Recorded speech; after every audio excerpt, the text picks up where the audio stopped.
The Dr. Taz Show, the podcast. Dr. Taz, Superwoman Wellness. Here's Dr. Taz. Welcome back, everyone. Welcome back to this episode of Superwoman Wellness, where I am determined to bring you back to your superpowered self. Before I introduce my guest, I want to remind you guys that you get a free bottle of Boost if you go to Apple or Spotify and post a review. We love these podcasts. We want to continue bringing great guests in. So go ahead and go to either of those sites and post a review of what you think of all our great content. And joining me today is Terri Cheney. She is a successful entertainment attorney. She went public about her struggle with bipolar disorder in the New York Times bestselling memoir, Manic. She now devotes her advocacy skills to the causes of mental health and is on the board of the International Bipolar Foundation and the Sachs Institute. Her writing and commentary have been featured in the New York Times, the Los Angeles Times, and countless articles, including her own blog for Psychology Today, which has nearly 1 million views. An essay she wrote was recently adapted for the Amazon TV series Modern Love, starring Anne Hathaway as Terri. And her new book, Modern Madness, an owner's manual, is about to be released September 8th. And what an appropriate title. Welcome to the show, Terri. I'm so glad to have you here. Thank you. I'm thrilled to be here. Well, I am curious so your first book is Manic, the next book is Modern Madness, an owner's manual. What led an entertainment attorney into the world of mental health and advocating for mental health disorders? Well, there's actually one book in between those two that I'll throw in. It's called The Dark Side of Innocence, about my childhood. But what led me to become an advocate was really not the courageous act it seems like, or so many people think it was. Yeah, it really was just a sense of desperation. I had been living with the secret of bipolar disorder all my life. I didn't tell anyone except my doctors, and it just became unbearable to be living with such a dark secret that really affected all of my relationships. So finally, I was hospitalized for severe depression, and I started to write about what it felt like to be bipolar. And 7 years later, I emerged with a book called Manic, and things just took off from there, really at breakneck speed. What was the sort of premise of Manic? Was it your story, what you had been through as somebody with bipolar disorder? Give us a sense of Exactly. Manic is about my adventures with bipolar disorder as an entertainment attorney representing the likes of Michael Jackson, Quincy Jones, the major motion picture studios, and what it was like to live that, what I thought of as a terrible secret, all the while I was leading a very outwardly successful life.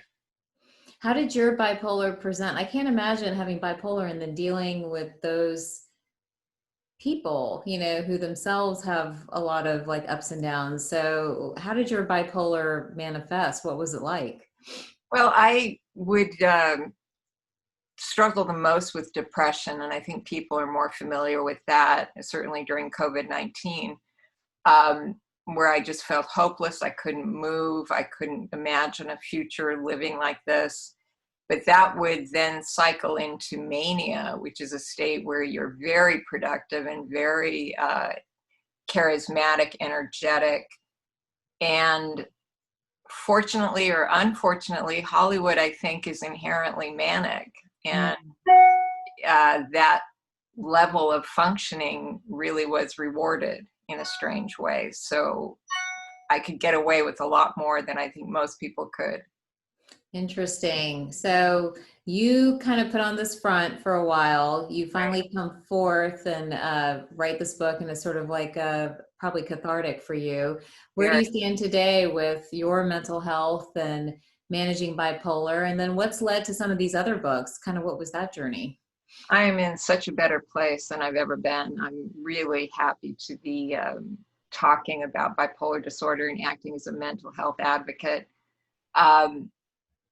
Modern Madness, an owner's manual, came about because I was trying to figure out how to put a vacuum cleaner together, of all things. And there are all these strange and weird attachments. And I'm leafing through the owner's manual, and I thought, wouldn't it be great if there was a manual about bipolar disorder and mental illness because it's very frightening and strange to people. And I wanted to just break it down into really understandable concepts like troubleshooting, warranties, things like that. And I think writing about my own personal experience has really made a tremendous difference in my life. It's freed me up to live a life without secrets. I think that's incredible. And, just sitting from where I sit, I think that mental health illness is an epidemic. Prior to COVID, we were talking about the mental health crisis here in the United States, and I would say even around the world. Why do you think mental health disorders are on the rise? Are they really on the rise? Or are we just talking about them more? What do you think is happening there? I think at the moment, we are simply more aware of them because there was an epidemic of suicide before COVID-19 hit. Now there is a mental health pandemic, mental illness pandemic. I think we just are finally getting past the stigma and into the actual facts of mental illness. And it's been a long time coming, but I think that's hopeful. What do you think is the biggest misunderstanding that people have about mental illness? I think that, I don't know, I feel like people have a visual in their head of what mental illness is, and it's like the straight jacket, and like you have a couple of handcuffs or like those ropes around you or something along those lines. And I don't know where we all get that. I don't know if we got that from books we read growing up or stories we were told. But, what is the biggest misconception in your opinion about mental illness? And then I would take that question a step further. How do you know you have a mental illness? Like, how would you define illness in this context? I know I'm a physician and I know I have my clinical diagnosis, but for the average person, sitting at home and wondering, maybe walk them through some things that they can start to recognize that are signs. Okay, I think probably the biggest misconception, in my opinion, about mental illness is that people don't realize how widespread and common it is. 1 in 5 Americans are on some kind of psychiatric medication. Depression is the leading cause of disability in the world.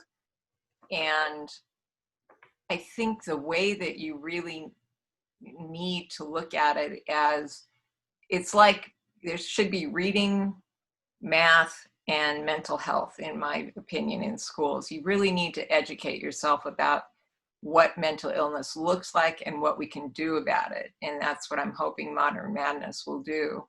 Because the symptoms for bipolar disorder, for example, don't really manifest all at once. It happens over a period of time. So you need to have loved ones in on the hunt for the diagnosis. It's very important. You don't always know how you're coming off yourself. Like when I'm manic, I don't always realize I'm manic. I need someone to tell me you're talking way too fast. Huh.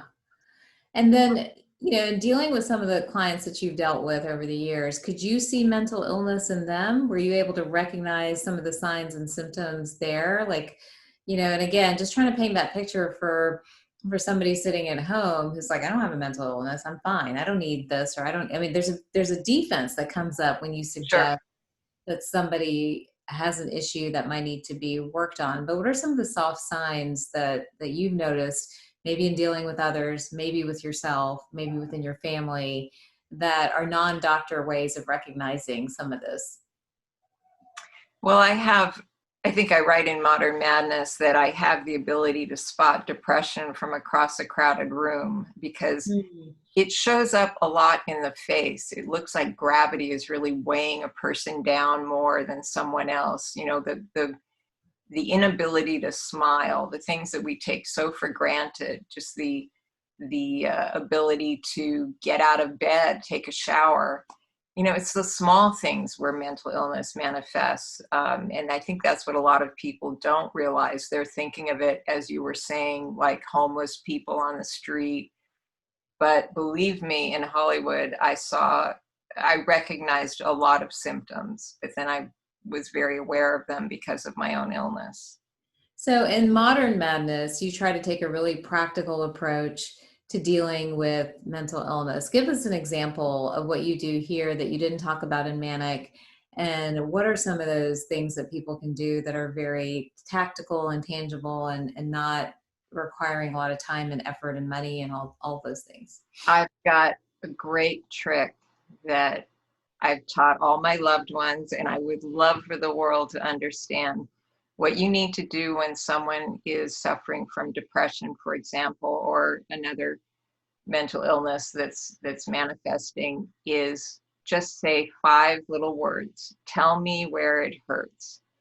Tell me where it hurts is an amazing phrase, because it isn't advice. It isn't, well, you should go take a shower, which may be impossible for the depressed person to do, or you should exercise more, which I always hate hearing, or eat more blueberries, clear your chakras. I mean, you'll get endless advice, and advice just, you don't want to be fixed. You want to be heard. And wow. Okay, hang on. Before you move on, I think that thank you. is gold right there. So I think for those of us, for anyone that lives with somebody with a mental illness, right? Like I grew up, with a mom that had some mental issues and things like that. So it's recognizable to me as well. They don't want to be fixed. They don't want to be told what to do. And it's very hard to come in, especially now with medical backgrounds, like, we'll take this, we'll do this. We'll, there's that frustration, like, why, like, just do this. Like it's right here, but I think I've learned with maturity and with time that they don't want someone to come in and fix everything. Right. They want to be heard. Right. So I didn't mean to interrupt you, but I just think that's so important for anybody who is struggling with mental illness, is that you're dying to be heard.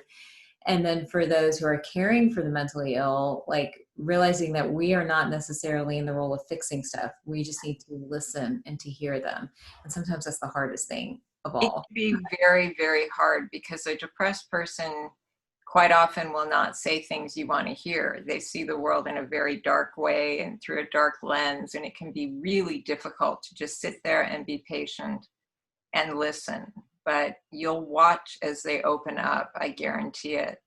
It is a completely different experience from being fixed and shut down at the same time. So I highly recommend that. So how, so tell me where you hurt, but what if there's defensiveness with that? What do you do next? Where do you go after that? Like, so many people will just put that wall up and be like, I'm fine. Everything's fine. Everything's okay. So what are some other practical tips that we as caregivers, or if you're suffering from anxiety, depression, bipolar, any of these, that we can put into place? I think it's very important to be educated about the particular illness, because once you are familiar with the vocabulary of the illness and the symptoms and the triggers, you're entering that person's world in a very different way, in a very healing way. Education is, there is so much written about mental health. Believe me, it's out there, and there's a lot of good things written. I just highly recommend that people learn it the way they would learn a foreign language. If you were marrying a Spanish wife, you would learn some words of Spanish, for example. So it's the same principle. I love that. And you talk about warranties and expirations. What is all of that when it comes to mental illness? Because I know you've treated Modern Madness as like a how-to book. Like, these are the things you need to understand to take care of yourself. And I think, again, your timing of this book is impeccable, right? Like, I'm sure you didn't design it that way, but with this pandemic, I think that mental illness is on the rise. The suicide rate is on the rise. We know that people everywhere are suffering from anxiety and depression and isolation, and people that had a mental illness to begin with, it is only compounding it so much more. And I listen to those stories every day in the exam room. And what's happening now is that instead of the occasional patient that's dealing with something that is revealed, it is every patient struggling as we go through these times. So again, I think that the more we can recognize this, it's so important. And the more that we can help one another, I think it's really critical. But other practical tips, warranties, expirations, what in the world does that have to do with mental illness? I think it was important for me to combine my own personal story so that people can relate to the illness with medical research so that there was credibility there. And breaking it down into issues like troubleshooting. What do you do in a relationship? I list ways of talking to a mentally ill person, or warranties. I guarantee you will feel hope and acceptance if you follow these steps, or I can't guarantee, but I believe that you will. And I can imagine that you're hearing every day about mental issues. But I think that gives us some hope for the future, because there's going to be so much more awareness and compassion about mental health than there ever was after COVID-19. That's my true belief. I hope so, and I hope that we, take a hard look at how we treat and diagnose and care for the mentally ill for sure. You write something that I think is interesting in the introduction of the book, that the book is intended not only for those who have a diagnosis, but also for the people who you love and sometimes want to strangle them. You've included several chapters on navigating relationships. What's your advice for friends and spouses and family members dealing with somebody who is, mentally ill? It can be incredibly draining, right? It can be very hard to navigate. I use the airplane scenario a lot. You really have to grab the thing that comes down from the ceiling and put it on your face, the mask first, and put it on your face so that you can breathe. The oxygen mask, right? The oxygen mask. Yeah. There we go. So, you're of no help to anyone else if you get compassion fatigue or burnout from taking care of someone who's mentally ill. So it's very important. I recommend people go, for example, to NAMI, the National Alliance of Mental Illness. That's NAMI.org. They have training sessions and groups for friends and family members of loved ones with mental illness. But you can play such an important role in someone else's recovery just by knowing, as I've said before, just by knowing what it looks like and what it feels like from inside. And that's what I'm hoping to give to people through Modern Madness. I think that's incredible. Now let's turn to modern times as we talk about Modern Madness. We've seen a lot of madness, whatever you want to call it, in this pandemic. We were not just fighting a virus, but there's also been an explosion of racial tension and race wars, political tension, so much more. But there are very real statistics on mental health in the African American and Black community. Talk to us about that for just a second, of what's happening there and what access to healthcare is like for them, what access to mental health resources is like as well. That was shocking to me when I did my research for Modern Madness. The statistics about people of color are stunning. For example, in the last 15 years, the suicide rate for young Black women has gone up 182%. 182%. Gosh, why?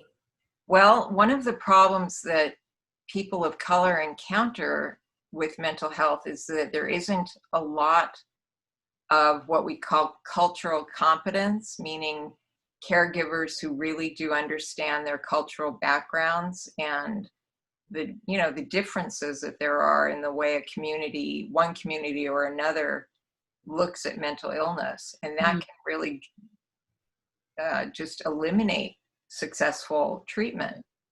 So it's a huge problem, and we're not anywhere near where we need to be when it comes to helping people of color. So are young Black women, are they feeling like they don't have the resources or the support? Are they isolated? Is it sort of, what are their risk factors for suicide? That's a very good question. And I tried to look deeper into that statistic because I thought it must be a typo. But I think I can just go by my own experience here. When I was in the mental hospital for depression, there was a young Black woman, and she told me in her community, she was told to try to pray it away, for example, or she was also told that, well, we survived slavery, so this isn't, you can get through anything. Yeah. And I think, that sounds harsh, but there are realities about different communities that we just don't know yet. Yeah. And we need to know why that statistic is there. That really is concerning and troublesome, because I also know that they have limited access to medical care, leave alone mental health in particular. And I don't know how much of a relationship is truly established with a care, like a provider or a physician in those communities. Is there something at the public health level? So when the race war started, my stand on a lot of it is that it's a public health crisis, because when you think about racial tension, it really begins far earlier than going to school and not being invited to the table to eat lunch. It really begins in the home. And to have an adequate, sort of campaign against racism, you really have to start really young and really early and teach inclusion and diversity and respect for human beings and all this other stuff. You can't legislate that. You can't turn that into a policy. But what can we do when it comes to the policies we set aside for mental health, for helping people of color, for navigating this terrain of, uncertain times and uncertainty in general, lack of leadership, all these things? How do we create policy that protects the people? That's a great question. And I think right now, my biggest concern is parity, which means equality of treatment for physical and mental health when it comes to insurance or, provision of care. California just passed a law that is strengthening its parity rules. Supposedly, you're supposed to have equal treatment, but that really hasn't been enforced. So parity laws are going to be something we really need to look at more. But also, I think in this movement to defund police, I think there's something rather exciting about the idea of actually trained personnel dealing with the homeless or people with mental illness. I think something good is going to come out of that when we take it to a different place of compassion rather than just this cycle of brutality and imprisonment and being released onto the street only to be imprisoned again. It's got to change. Yeah, it's like the cycle doesn't break itself. But for those who don't know, what are the parity laws in California? What is that? What is that? Patrick Kennedy passed or legislated the Parity Act of 2008, which is federal. So it means that everybody should have equal health insurance for mental and physical conditions. And now a bill just passed in California that will give more teeth to that, will include substance abuse, for example, which isn't always included in insurance coverage. So states are slowly coming around and passing more legislation, but California's in the forefront of it. That's hopeful. Are there any other states that are following suit, or not necessarily?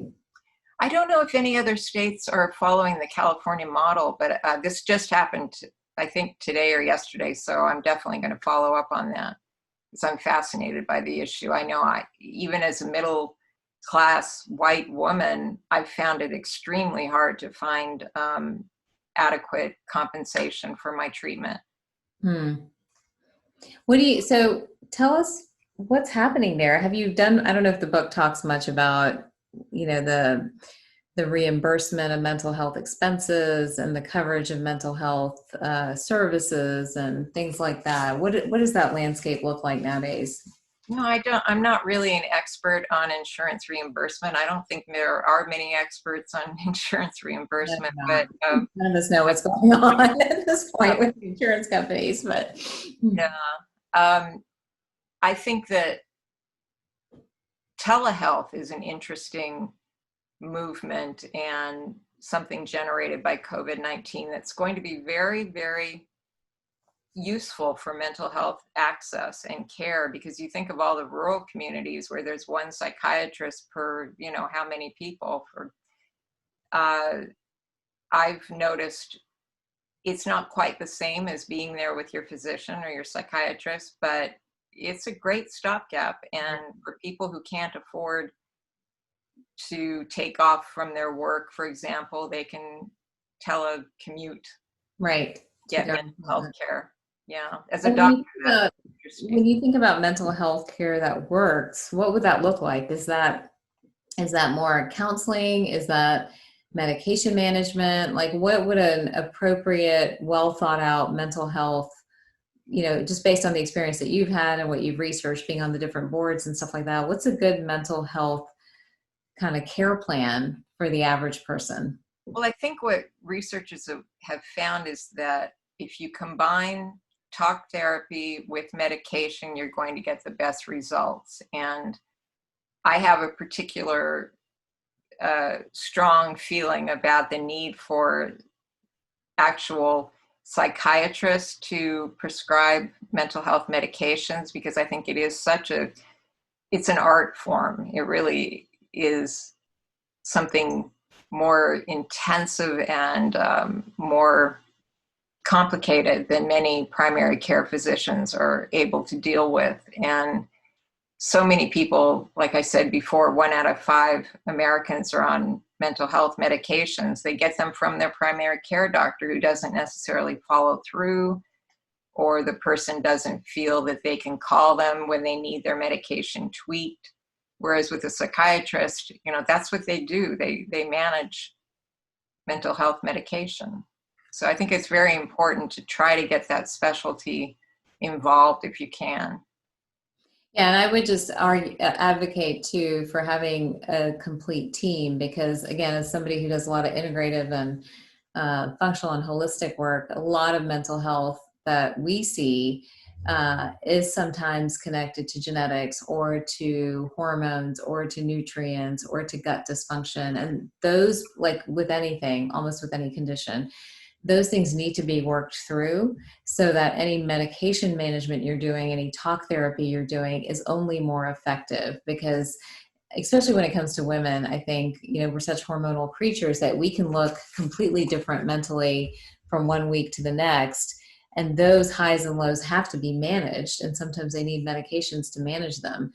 But the medications only go so far if the other stuff's not handled as well. So I think having that really comprehensive, holistic approach to looking at mental health is sort of my wish, where somebody would come in and they'd be able to be looked at from a 360-degree viewpoint. And then this is what you need for the immediate. This is what we got to work on. And this is the direction to keep moving in. And I think that's so important too. From a policy standpoint, I don't know how to make that happen, but it's so exciting to hear somebody else say this, because I've been advocating for this, for the team approach. Yeah. Ever since my father was diagnosed with lung cancer and developed all these different symptoms and mental symptoms, and the medications need to be carefully coordinated too. One medication can really mess you up with another medication. And I was lucky enough to have a psychiatrist who was willing to be the quarterback of my team. Unfortunately, he's retiring, but having that kind of team approach is you're so lucky if you can find it, if you can find the healthcare practitioners who are willing to and eager to cooperate with you. I think that word is really important, quarterback. We have so many people that come into our practice and they're like, I really need a quarterback. I've gone here and I've gone there and I've gone over there and I've gone over here. And I don't know, nobody's talking to each other, Right. So in a condition, like many of the conditions today, I used to say it was just certain conditions, but almost everything today needs that kind of 360-degree approach where it's all being pulled together. And medications have a role. So many people, and that's the other thing we should probably talk about too. I meet people all the time who have a lot of guilt the minute they're put on a medication. It's almost like an F on your report card, And I think that, for overachievers, underachievers, everybody in between, going on a medication is not a failure. going on a medication is something to bridge you for the time you need to work on yourself and understand everything else that's going on with you. So I think we need to take that stigma off of the fact, at the end of the day, it's quality of life ultimately that matters. And if you can't participate, for me, I always tell people, if you can't participate in your life, if you are not enjoying a dinner out, time with your friends, time with your family, you're missing out on occasions, your mind is elsewhere, not where you need to be, then those are all soft signs that you need help. And so that help can look like different things, and talk therapy is often a starting point, but sometimes you have to move on from that too. You have to add other modalities, other things, look at kind of what your body chemistry is doing. And I will add one more piece to this puzzle is the genetics, right, of mental health. It's pretty strong. Right. We've seen it play out time and time again. But those genetics, there's a chemistry to those genetics. And oftentimes that chemistry also needs to be managed. So sometimes people will have, for example, a gene that dictates that they're always low in vitamin D, and it's been there for generations. But you'll hear the familial stories, right, of this one did this and that one did that, but this patterns run through the generations. So I think that's an important piece of it too. And that sort of ties into this next question that I have for you is, you talk about mental health illness in the book, Modern Madness. You talk about how it's on the rise and it's an alarming statistic, and COVID has kind of, revealed how much of a mental health crisis we really have. And it's also really worsened it to a certain extent. What's our hope? I always like ending with a message of hope and positivity, because my hope, which I'm happy to share, is that we really get the model right. We really start to understand all the nuances when it comes to caring for people. And it's not quick in and out. They need a team, they need a relationship, they need a quarterback, they need an advocate, they need all these people at the table. That's my hope. Tell me what your hope is when it comes to mental health and mental illness. My hope is that what people have gone through in COVID-19 will really sensitize them to the importance of mental health, because I think more people than ever before have realized it is absolutely essential to have a good functioning brain, and mental health is physical health. And when we get that message across, I think we're going to see a reduction in stigma. I think we're going to see an improvement in healthcare. Hopefully the team approach that you and I both believe in. So I'm actually optimistic about the future. I think we won't come out of these times unchanged, and maybe that's a good thing. Well, what's next for you? Modern Madness hits soon. Tell us what's next for you, and if people want to get involved and advocate, what's the best way for them to do so? Well, I think I'm going to write another book about, oh my gosh. That seems to be the direction I'm heading, which I'm excited about probably about my recovery from serious substance abuse and mental illness combined. I don't think there's enough literature out there looking at the combination of the two. And they can watch Modern Love on Amazon TV if they want to see my life story, and watch Anne Hathaway do a terrific job. That's amazing. How exciting. Amazing. Wonderful. Well, it's been wonderful to learn your story. Continue the great work. I know there's more work ahead, but I also am optimistic and hopeful about the future. And I think that the more attention we draw to this and understand what's happening and how it's happening, I think we're only going to help everyone kind of come out of this in the long run. So thank you very much for your time. I appreciate it so much. For everybody else, thank you for joining this episode of Superwoman Wellness. Remember, Terry's book is out on Amazon, I'm assuming, and everywhere that books are found. So check it out. It's Modern Madness, an owner's manual. And with the mental health numbers that exist today, it's a book that probably everybody could use. So definitely check that out. Remember to post a review on Spotify. You'll get a free bottle of booze. Just screenshot me your review at hello@drtaz.com. And I will see you guys next time.